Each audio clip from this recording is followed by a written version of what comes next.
So I set my appointment for July 1st. So I got terminated on June 14th, jammed out my education. Somewhere between that, I got my heart stents put in. I had this heart procedure put in. And so July 1st, I go in and I take this test. And this test was just absolutely rough on my heart. My heart was pumping full blast the whole time. I was nervous the whole time. It was just I often at times don't even know if I remember the whole procedure. It took about 3 hours.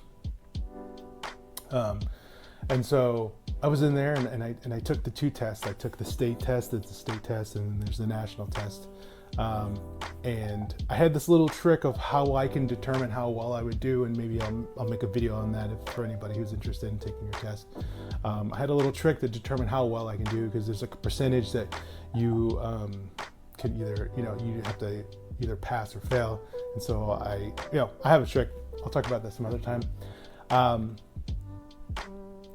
So what happened then was I nervously finished the test. My heart was pumping. I mean, this is 3 hours of just straight heart pumping nervousness. I was just nervous the whole 3 hours.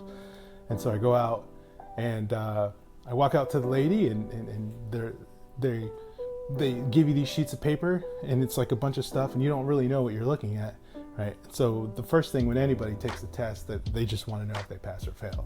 Did I pass or fail? I'm reading all the stuff, and I see, state passed and national passed. And I just, the biggest sigh of relief just came over me, because that was the first win that I had in a couple weeks plus. So if anybody knows that sometimes you just need one win, just one win to just help you keep going forward. That was the win. I was like, okay, all that education and all that stuff paid off. All my studying, all the hours of cramming and jamming, it paid off.